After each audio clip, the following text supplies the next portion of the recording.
네, 굿모닝. 좋은 아침입니다. 오늘 하루가 또 새롭게 시작되었습니다. 주님의 은혜가 넘치는 하루, 주님의 기쁨이 넘치는 하루가 되기를 소망합니다. 오늘 말씀 같이 나누겠습니다. 누가복음 2장 41절부터 52절입니다. 누가복음 2장 41절부터 52절 말씀입니다. 41절부터인데요. 제가 40절부터 읽겠습니다. 2장 40절부터 52절까지 읽겠습니다. 아기가 자라며 강하여지고 지혜가 충만하며 하나님의 은혜가 그 위에 있더라. 그의 부모가 해마다 유월절이 되면 예루살렘으로 가더니 예수께서 12살 되었을 때에 그들이 이 절기의 관례를 따라 올라갔다가 그 날들을 마치고 돌아갈 때에 아이 예수는 예루살렘에 머무셨더라. 그 부모는 이를 알지 못하고 동행 중에 있는 줄 생각하고 하루 길을 간 후 친족과 아는 자 중에서 찾되 만나지 못함에 찾으면서 예루살렘으로 돌아갔더니 사흘 후에 성전에서 만난즉 그가 선생들 중에 앉아서 그들에게 듣기도 하고 하시며 묻기도 하시니 듣는 자가 다 그 지혜와 대답을 놀랍게 여기더라. 그의 부모가 보고 놀라며 그의 어머니는 이르되 아이야 어찌하여 우리에게 이렇게 하였느냐 보라 내 아버지와 내가 근심하여 너를 찾았노라. 예수께서 이르시되 어찌하여 나를 찾으셨나이까 내가 내 아버지 집에 있어야 될 줄을 알지 못하셨나이까 하시니 그 부모가 그가 하신 말씀을 깨닫지 못하더라. 예수께서 함께 내려가사 나사렛에 이르러 순종하여 받드시더라. 그 어머니는 이 모든 말을 마음에 두니라. 예수는 지혜와 키가 자라가며 하나님과 사람에게 더욱 사랑스러워 가시더라. 아멘. 오늘 살펴본 본문의 말씀은 예수님의 어린 시절을 기록하고 있습니다. 사복음서, 마태, 마가, 누가, 요한 이 네 개 복음서 중에 유일하게 예수님의 어린 시절을 기록하고 있습니다. 이 누가복음의 주제가 무엇이냐면 사람으로 오신 예수님, 사람의 아들로 오신 예수님이기 때문에 사람의 성장 과정을 또 누가는 보여주고 있습니다. 그러나 이 어린 시절이 단순한 예수님의 어린 시절을 기록하는 것이 아니라 예수님이 어렸을 때부터 어떤 삶을 살았고 어떤 것을 가지고 있었는지 하나님의 지혜가 그 위에 있었고 그 지혜를 통해서 어떤 인식을 가지고 살아셨는지를 분명하게 보여주는 오늘 본문의 말씀입니다. 오늘 본문을 간단하게 살펴보면 41절에 그의 부모가 해마다 유월절이 되면 예루살렘으로 올라가는 일들이 일어났습니다. 유대인의 전통이죠. 관습이고 전통입니다. 해마다 6월절이 되면 온 이스라엘 백성들은 예루살렘으로 가서 제사를 드리는 그 전통을 가지고 있었습니다. 그와 마찬가지 똑같이 6월절이 되니까 이제 부모 요셉과 마리아가 예수님을 데리고 이제 예루살렘으로 향하여 가고 있습니다. 예수께서 12살 되었을 때 그들이 이 절기의 관례를 따라 올라갔다가 그 날들을 마치고 돌아갈 때에 어떻게 합니까? 예수는 예루살렘에 머물러 있고 그러나 부모는 이를 알지 못하고 동행하는 줄 착각하고 돌아가고 있습니다. 나사렛을 향하여 돌아가고 있는데 하루길이 간 다음에야 예수님이 없다는 것을 알게 되었습니다. 친족과 아는 자들 중에 찾되 만나지 못하였다라고 이야기하고 있습니다. 어떻게 보면 예수님 그 당시에 어떤 요셉이나 마리아 그 가족만 움직인 것이 아니라 한 친족과 많은 무리로 움직였기 때문에 그냥 의련히 나 잘 오고 있겠지 그런 생각으로 그 이 부모는 생각했습니다. 그래서 하루가 지나도 아이가 없다는 것을 깨닫지 못하고 그러면서 그 후에야 깨닫고 다시 예루살렘에 돌아왔습니다. 돌아와서 46절에 보니까 사흘 후에 예루살렘에 돌아와서 바로 예수님을 찾은 것도 아니고 사흘이라는 시간이 흐른 뒤에야 예수님이 어디에 계십니까? 예루살렘 성전에 있다는 것을 알게 되고 그러면서 찾는 모습으로 나타나고 있습니다. 그러면서 예수님이 어떤 모습 가운데 있었습니까? 선생님들 중에 앉으사 그들에게 듣기도 하시며 묻기도 하시니 듣는 자가 다 그의 지혜와 대답을 놀랍게 여기더라라고 이야기하고 있습니다. 선생님들 중이라는 건 뭐냐면 그 당시 율법 학자들, 성전에서 가르치는 자들과 함께 그들과 앉아 있었다. 여기서 앉으사라는 것은 뭐 아웃사이더처럼 옆에 앉아 있는 것이 아니라 그 무리 가운데에 속하였다라는 것을 의미하고 있고, 그 안에서 많은 질문들과 대답을 오가고, 그러나 그 질문과 대답 가운데 예수님이 하시는 그 지혜와 대답이 놀랍게 여기더라. 정말 어린 나이 12살밖에 안 된 아이의 입에서 나오는 그 말, 그 대답들이 결국은 모든 사람을 놀래키는 모습으로 보여지고 있습니다. 그러면서 이제 48절부터 시작해서 부모가 놀라고 또 엄마가 마리아가 이제 예수님께 이렇게 얘기합니다. 어찌하여 우리에게 이렇게 하였느냐? 왜 우리를 따라오지 않고 왜 여기 머물러 있었느냐라고, 어떻게 보면 엄마가 책망적으로 얘기를 하는 거죠. 우리도 마찬가지로 아이가 말을 안 들으면 우리 똑같이 하는 것처럼 이 일들이 또 엄마도 그런 마음으로 하고 있습니다. 그런데 49절에 보면 예수님께서 이렇게 대답하십니다. 어찌하여 나를 찾으셨나이까? 내가 내 아버지 집에 있어야 될 줄을 알지 못하셨나이까? 라고 대답하지만 그것에 대한 부모의 반응은 무엇입니까? 오히려 그가 하신 말을 깨닫지 못하더라.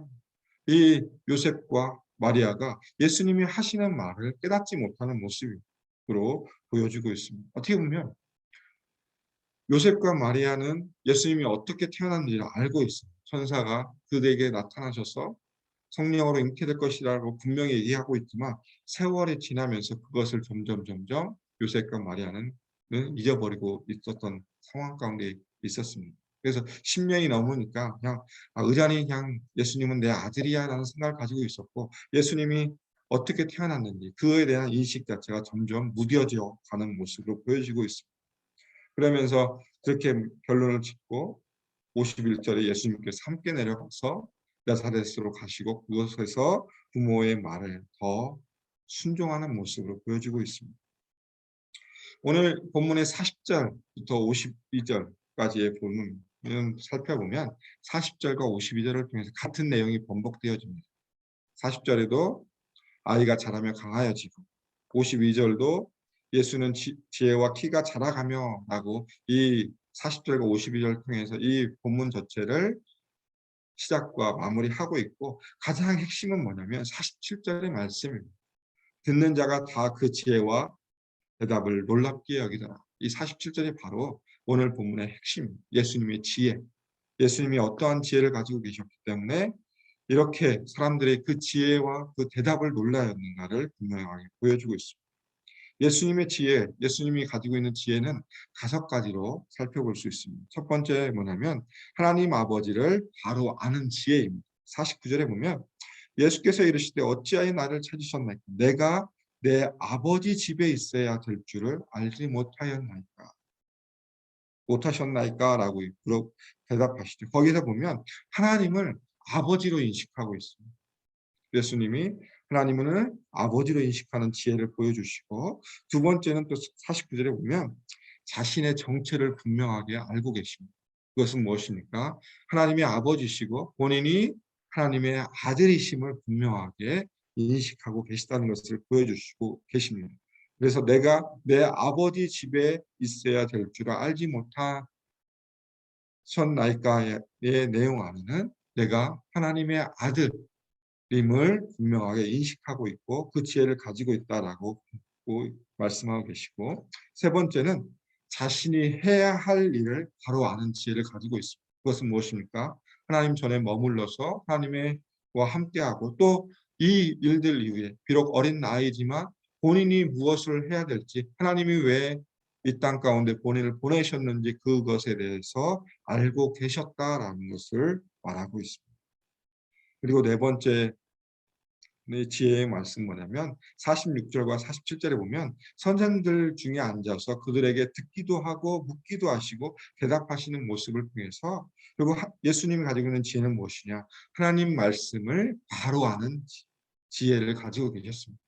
어린 나이지만 하나님 말씀을 바르게 이해하고 바르게 알고 계시고 그것에 또 묻고 대답할 수 있는 능력, 그 지혜를 가지고 계셨다는 것을 보여주고 있고요. 마지막으로 보여지는 지혜는 모습은 무엇이냐면 51절에 있습니다. 예수께서 함께 내려가사 나사렛에 이르러 순종하여 받드시더라. 부모를 순종하는 지혜. 하나님을 앞에 먼저 순종하고 그 다음에 부모에게 순종하는 지혜의 모습을 보여주셨습니다. 결국 이 본문을 통해서 보여주는 것은 예수님의 어린 시절, 단순한 어린 시절의 모습이 아니라 보통 사람처럼 키와 지혜가 자라가는 것처럼 보여지지만 이런 성장 과정을 거치셨지만 예수님은 이미 자신이 누구임을 알고 계셨다는 것을 분명하게 보여주십니다. 키와 지혜가 자라가며 또 사람들과 하나님 앞에 사랑받게 성장 과정을 보여주지만 예수님은 이미 본인이 누구이신 하나님이 자신의 아버지이시고 자신이 하나님의 아들로서 이 땅 가운데 오셔서 구원의 역사를 이뤄가시는 그 일들을 이미 인식하고 계셨다는 것을 분명하게 보여주고 있습니다. 그래서 누가는 이 본문을 통해서 예수님이 어렸을 때부터 하나님을 바로 알고 있었고 또 본인이 가지고 있는 자의식, 내가 하나님의 아들로서 이 일들을 행해야 된다는 것을 분명하게 깨닫고 있었다는 것을 보여주십니다. 이 말씀을 통해서 우리가 좀 생각해 볼 것은 예수님도 어렸을 때부터 본인이 무엇을 해야 될지 그 지혜를 통해서 하나님이 누구신지 본인이 누구인지 알고 있던 것처럼 우리가 우리의 삶의 모습 가운데 살아가면서 내가 누구인가에 대한 것을 다시 한번 생각해 봤으면 좋겠습니다. 하나님이 우리를 부르셨습니다. 그리스도의 십자가의 보혈 능력을 통해서 하나님의 백성으로 하나님의 자녀로 부르셨다는 것을 늘 우리가 기억하며 살아가야 된다는 것을 다시 한번 말씀하고 있다고 생각되어집니다. 우리를 구원하신 그 은혜, 그 은혜로 말미암아서 우리가 하나님의 자녀가 되었고 또 우리를 무엇이라고 부릅니까? 그리스도인이라고 불러지고 있습니다. 이것은 우리가 부르는 것이 아니라 세상에 있는 사람들이 우리를 향하여서 너는 예수님을 닮은 사람이야 라고 불려지기를 있는 그 이름을 주셨다는 것입니다. 그것이 바로 그리스도인이라는 것을 우리가 기억하셨으면 좋겠습니다. 오늘 하루의 삶 가운데 우리가 살아가면서 내가 하나님의 자녀로 살아가면서 내가 그리스도인이라는 것을 늘 인식하고 그 인식 가운데서 우리에게 주어진 삶을 살아가야 된다라는 것을 이야기하고 있는 것입니다. 그것은 말씀을 순종하며 경건한 삶을 살아가는 것. 그것이 또 오늘 하루에 우리가 해야 될 일이라는 것을 분명하게 오늘 본문은 우리에게 적용시키고 있다고 생각되어집니다. 오늘 하루에게 또 하루가 우리에게 주어져 있습니다. 오늘 하루의 삶을 통해서 내가 스스로 그리스도인이라는 것을 자각해야 될 뿐만 아니라 나의 모습, 나의 말과 행동과 내가 하는 모든 것을 통해서 그리스도의 향기로 그리스도인이라는 것을 증거해야 되는 삶을 살아야 된다는 것을 다시 한번 인식하면서 오늘 하루도 주님의 은혜 가운데 승리하는 하루의 삶이 되기를 주님의 이름으로 소망합니다. 기도하겠습니다.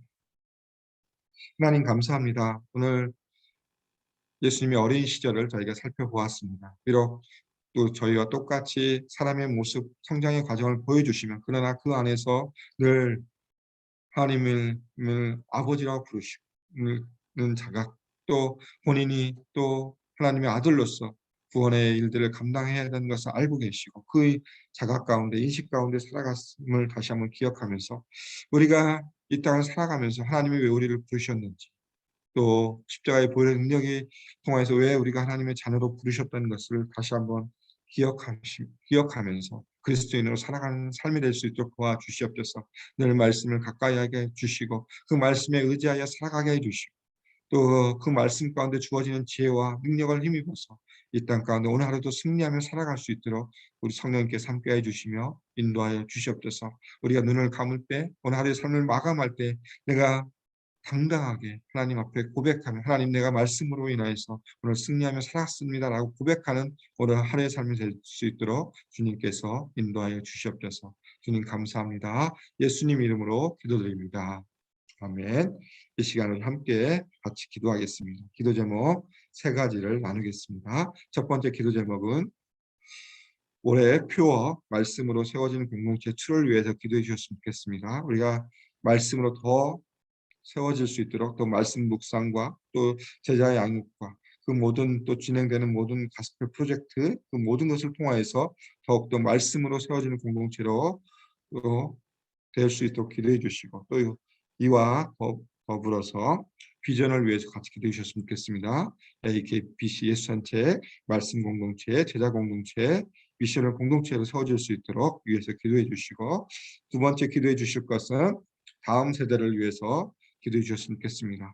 가스펠 프로젝트가 어제부터 시작되었습니다. 잘 정착할 수 있도록 위해서 기도해 주시고 또 우리 아이들이 또 다음 세대들이 말씀으로 아름답게 세워질 수 있도록 기도해 주시고 우리 유스 패스터를 하나님께서 보내주셔서 우리 아이들에게 또 귀한 영향을 끼칠 수 있는 선한 교역자를 보내달라고 유스 패스터를 위해 기도해 주시고 세 번째 기도해 주실 것은 임직식을 위해 기도해 주셨으면 좋겠습니다. 이번 주 16일에 또 새로운 또 일꾼들이 세워지는 임직식이 있습니다. 우리 세워지는 분들뿐만 아니라 온 교회가 이것을 기도로 준비할 수 있도록 위해서 기도해 주시고 또 세가족 오리엔테이션이 시작됩니다. 3주에 걸쳐서 세가족 오리엔테이션이 시작되는데 또 참여하는 또 우리 세가족들이 또 잘 또 배울 수 있고 또 교회에 잘 정착할 수 있도록 위해서 기도해 주시고 또 선교사님들을 위해 기도해 주셨으면 좋겠습니다. 인도네시아 선교하시는 김충환 선교사님 또 우리 목장에서 후원하는 선교사님들을 위해 기도해 주시고 투병 중인 환우들을 위해서 우리가 합심으로 함께 기도하고 일상의 삶으로 나아가겠습니다. 기도하겠습니다.